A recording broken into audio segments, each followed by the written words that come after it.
صباح الخير، ازيكم عاملين ايه؟ النهارده يوم 27 يناير. النهارده يوم الجمعة يوم 27 يناير. النهارده ورايا حاجات كتير جدا لان انا مفروض نازله كمان شويه ان انا هقابل صحابي، فعايزه اجهز دلوقتي. وقلت وانا بجهز بالمره اوريكم الميك اب بتاع شيد لام الجديد اللي انا جبته واعمل معاه ريفيو كامل كده. انا بحب ميك اب شيد لام جدا، يعني من الحاجات المقربه لقلبي هو ميك اب شيد لام. فهعمله ريفيو سريع كده.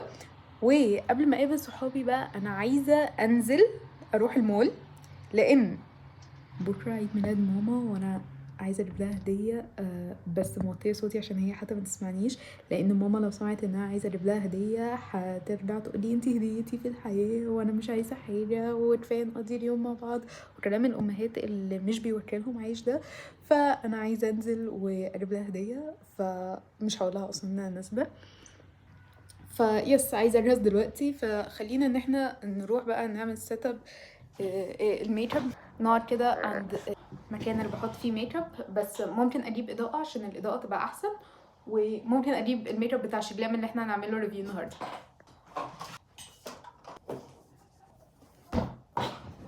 الباليت اللي احنا هنعمل لها ريفيو النهارده هي دي، اسمها لاف دايف من شي جلام، معموله للفالنتاين. بصوا هي اكتر بوكس كيوت جدا وصل لي. بصوا بتفتحوا كده وردة، وبعد الوردة لو طلعنا ده بقى نلاقي كولكشن. بصوا الكولكشن بجد كيوت جدا. بصوا هي فيها ايه، فيها برايمر وفيها باودر وفيها بلاشرز بشيد مختلفة، فيها مراية، في ليبستيكس 3 شيدز مختلفة، وفي ليب جلاسز برضو 3 شيدز مختلفة. تعالوا نستخدمهم مع بعض.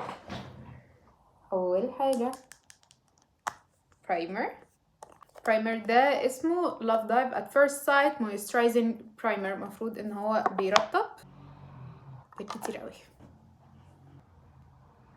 وبعدين هستخدم الكونسيلر بتاع ميبلين، احطه بس ايه كده عشان يدي رفعة لوشي وينوره اكتر.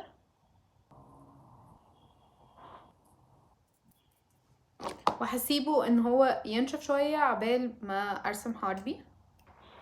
استخدم المراية بقى. قلم الحواجب ده من نيكس، ده احسن دروج ستور قلم حواجب انتوا ممكن تستخدموه، حلو قوي. بعد ما برسم حواجبي بقى برجع ان انا ابلند الكونسيلر. مفروض لما بتسيبوا الكونسيلر فترة كده عشان يهدى، دي بتخلي ان هو يبقى الكفرج بتاعته اعلى.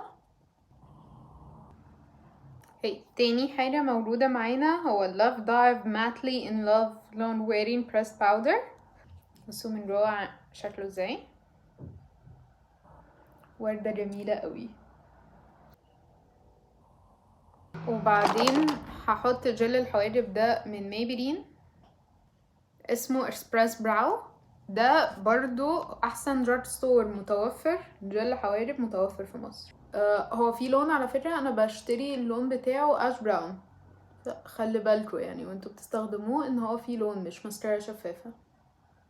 فدي برضو بتدي تقل للرموش للحواجب، لو حد الحواجب بتاعته خفيفة دي بتدي تقل للحواجب وبتخليها باينة انها فول اكتر، وبتوضح لون الشعر كمان.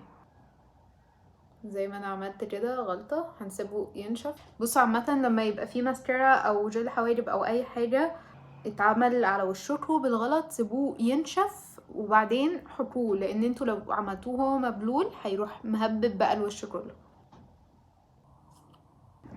وبعدين هحط الكحل ده بتاع ميبلين اسمه كلوسال كراجال تقريبا او كريال، مش عارفة والله ايه، بس هو ده احسن دراج ستور كحل. اظن في حاجات احسن منه بس مش هتبقى دراج ستور، ده احسن دراج ستور يعني. ف بحطه في الانر لاين وبحطه برضو فوق. اوكي لا انا مش عارفه احطه خالص ان الكحل محتاج تركيز عشان ما ادخلهوش في عيني، بس انا بحطه جوه خط عيني وبحطه من فوق برضو، وهوريكم بعمل ايه بعد كده. اوكي انا حطيته هنا عشان الاضاءه الناحيه التانية كانت وحشه قوي، فهوفلي الاضاءه هنا احسن. انا ممكن اقفل الضوء اللي ورايا ده كده احسن.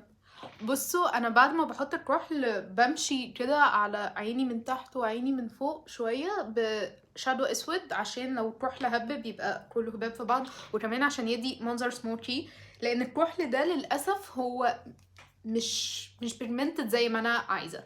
وبعدين بحط الماسكارا دي من لوريال اير فوليوم. عايزه اشتري واحده جديده لان دي خلصت خلاص. انا اكتر حاجه بستعملها في حياتي هي الماسكارا، فانا لازم دايما يبقى معايا ماسكارا جديده. اشتري ماسكارا جديده اتليست مره في الشهر.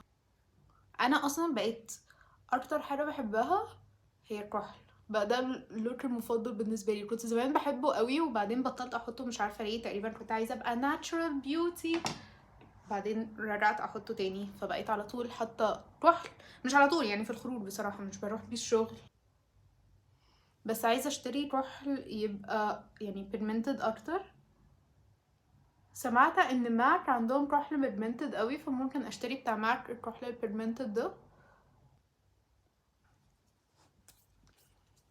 طيب بقى بعد كده عندنا في الباليت دي عندنا بلاشرز. انا هوريكم الالوان كلها. عندنا اللون الجميل ده اللون اللي انا هحطه، انا بحب البينكيات قوي. عندنا اللون ده بينك اكتر، مش عارفه احط انهم، هو يعني ده بينك وده مدي على بيربل شويه. وعندنا لون بيتشي للناس اللي بتحب انها تحط لون بيتشيز، بس انا ما بحبش بصراحه. وعندنا لون غامق، ده ممكن الناس تستعمله ككونتور او البشرات الغامقه تحطه، بس انا ولا بحط كونتور واللون ده مش هيليق عليا. بفكر احط ده، بس ده بيليق عليا اكتر من الموف ده. الموف ده ممكن استعمله كاي شادو، واستعمل البينك ده كبلاشر دلوقتي. بصوا لونه جميل ازاي. انا بقالي كتير قوي ما حطيتش بلاشر باودر، دايما بحط البلاش بتاعتي تبقى كريمز، سواء بقى البلاش بتاع شي جلام او بتاع رير بيوتي. تفتكروا هيبقى يقعد معايا وقت طويل ولا لا؟ بعدين هو جاي ب 3 ليبستكس و 3 ليب جلاس. اي ثينك ان انا هحط ليبستيك دلوقتي مش ليب جلاس. تعالوا نشوف الالوان بتاعتهم.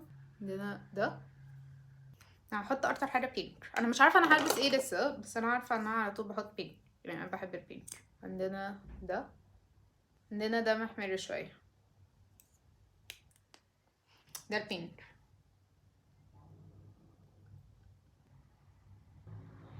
بيجمنتد بجد اللون قوي يا جماعه، واللون جميل، اللون ينفع قوي للافري داي. بصوا بقى، شعري بعد الجري وان هو عايز يتغسل بيبدأ ان هو يلزق، فبستعمل معاه الباتيست دراي شامبو.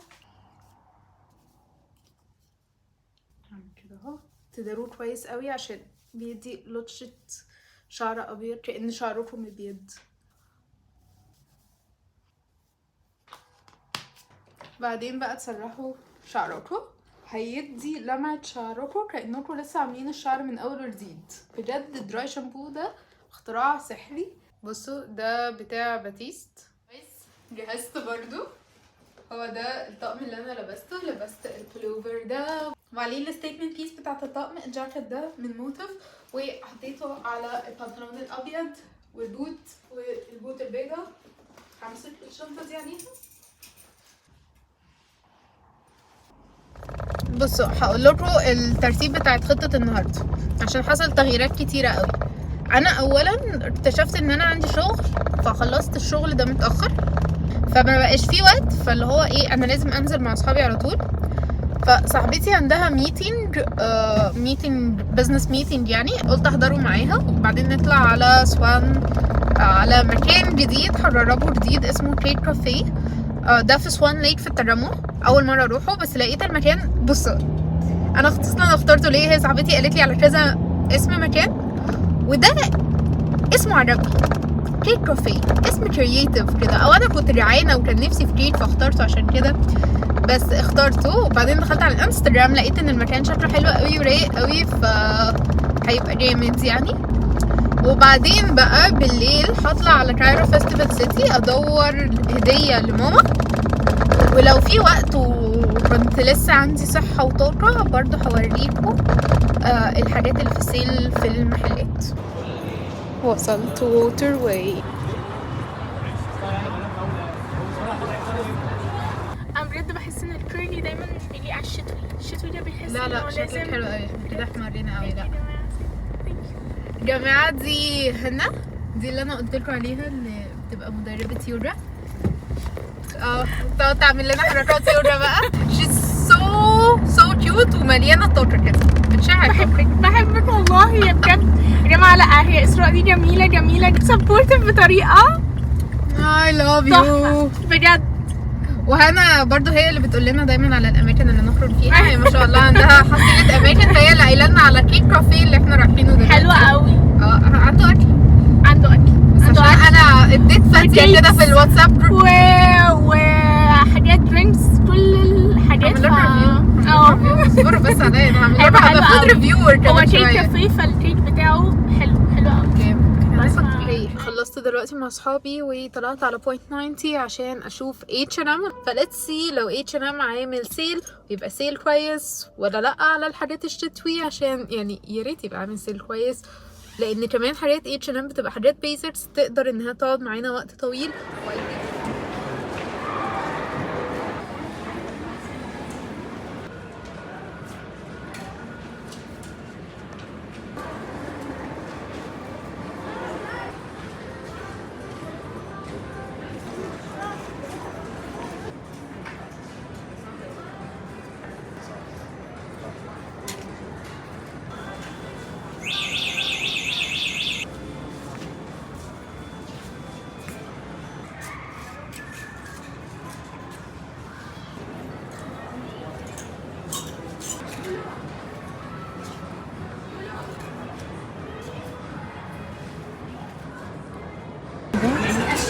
بس البلوفر ده حلو قوي، ده سعره 300 وكل البلوفرز اللي هنا سعرها 300. بصوا ده برضه حلو قوي، كيوت قوي الشميز ده، مش حاطين برايس. السود دي حلوة قوي، لونها لفت نظري جدا فعشان كده هي حلوة، لونها جميل جدا. الستايلات بقى اللي تنفع للتينيجرز.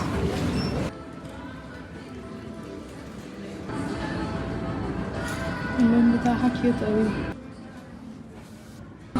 حلو قوي الجاكيت ده. جبت كذا حاجة معايا اقيسها في الفيتنج روم، فهوريكم الحاجات اللي عجبتني دلوقتي. بصوا اول حاجة عجبني الترنش كوت ده، كيوت قوي، لونه جميل جدا، وبعدين لونه جديد مش كل حاجة زي اللي عندنا الالوان الكلاسيك، فلا جامد بصراحة. بصوا البولوفر ده هو سواتر دريس، فتخيلوا على شراب لون اسود وبوت سودا، هيبقى شيك جدا، هو بيدفي جدا، وبرضه ممكن نحط حزام مثلا، حزام كده يبقى بولوفر ونلبسه على بنطلونات.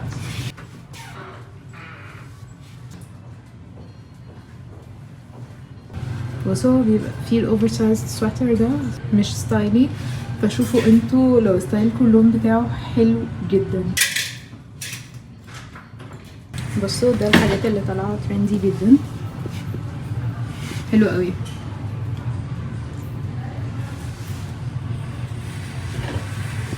الكوت ده قد ايه ان هو قيم، حلو قوي، وبعدين لونه جميل، لونه التلجي، حلو قوي. ده مقاس ميديوم وزي ما انتوا شايفين هو اوفر سايز قوي.